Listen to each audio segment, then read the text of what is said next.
Welcome to the Mortgage Minute with Miriam. Today I have with me Yianni Garcia with Premier Mortgages. Hey Yianni, welcome. Miriam, thank you so much. I'm so excited to be here in your Mortgage Minute and to share with your audience more about condo financing, the market. As Miriam mentioned, my name is Yianni Garcia and I oversee the Miami Beach branch for Premier Mortgage Associates.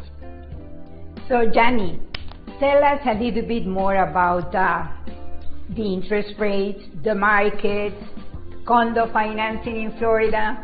Just let's start one by one, but I'm very interested, and I'm sure they are as well, to know about the market. Yeah, so rates have definitely improved since their peak in the end of 2022. But what's important to realize is that rates are temporary, right? You marry the home, you date the rate, is how we say. So you can always refinance when rates go down. In addition, if you are renting, it is very likely in most cases that you're paying more for rent than when you would in a mortgage, because the cost of rent is far outpacing appreciation and is far outpacing cost of inflation. So not only are you not participating in appreciation and building equity, you may have a lower monthly payment even by owning. Now Yianni, I have encountered this conversation with people so many times, and it's such a big problem in South Florida to explain the situation of the condo financing. What can you tell me about it? So you're absolutely right. Financing condos is a very nuanced process in Florida. And that's mainly because after the Surfside condo collapse, guidelines got stricter.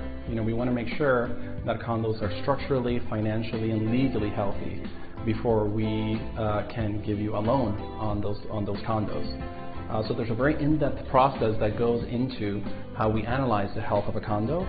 And the way we differentiate ourselves is really by helping clients and agents get that information before you go under contract, right? We do that due diligence up front, because that way you know before you go under contract what you're getting into.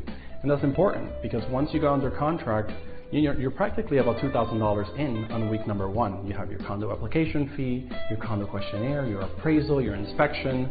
So we want to make sure that after you make that investment, that you actually can close on that condo, because those fees are not refundable. So tell me a little bit more about, when I have a buyer that has a low down payment, what is the situation there? And also, how important is that the condo has reserves or not reserves with this new law that they have to have reserves by 2024?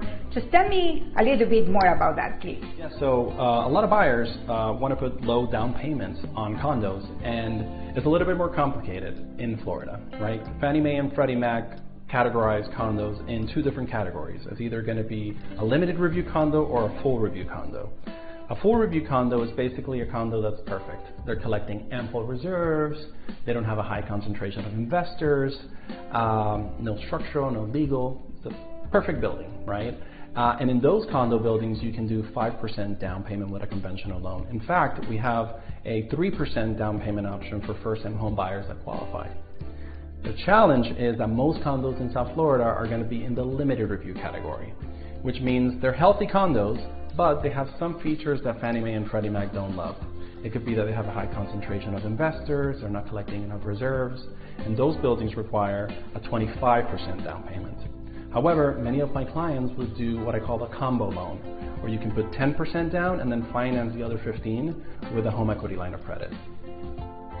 Yianni, I love that what you said about the two mortgages and the HELOC. So can you go over a little bit more about that? So maybe we can have a lot of people. Yeah, so a HELOC or home equity line of credit, also referred to as a second mortgage, is a great tool to put 25% down but only come out of pocket 10%. Because what you're doing is that you're financing that other 15% with the second mortgage. So yes, you're going to have a second mortgage payment, but it's going to be a much smaller mortgage payment because it's just going to be for that 15% of the down payment. And then in addition to that, there's going to be a bit of cost synergy because you're putting 25% down. So your main mortgage is going to be less, and also you're not going to have private mortgage insurance. And for buildings that are not warrantable or bankable per Fannie Mae guidelines, I call them less than perfect buildings. We have unwarrantable condo loans, and we also offer specialty niche products. We have over 100 products, including programs for foreign nationals and for condotels, which are condos with hotel-like amenities. Yianni, we work a lot here in South Florida with foreign nationals, right? And sometimes they think that they cannot get financing. What can you tell me about it? Foreign investors can buy real estate in the U.S. using a foreign national loan. So we have different types of foreign national loans. We have them for condos, for single-family properties. We have them even for multifamily units. And they typically have a down payment requirement of about 25 to 30%. We source income and employment documentation from the investor's home country. And the process typically takes about 45 to 60 days to close. But it is a fantastic program. Miami has become one of the top cities for foreign investors, and we have many different foreign national programs to help investors invest in the U.S. Yianni, so as a final thought, what can you tell nowadays, today, to a buyer that is, in the yes or no, do I buy or I wait? All right. So if you're renting, I would say buy now. The cost of waiting is significant because let's say a $500,000 property appreciates by just 7%. You're looking at a cost of entry 12 months down the road, that's going to be about $40,000 more. And that's not all, right? Because you missed out on 12 months of appreciation. So it really kind of compounds. It's $40,000 of misappreciation and $40,000 of higher entry costs. And then there's a third factor, which is amortization, which is just a fancy term for saying not paying down your mortgage.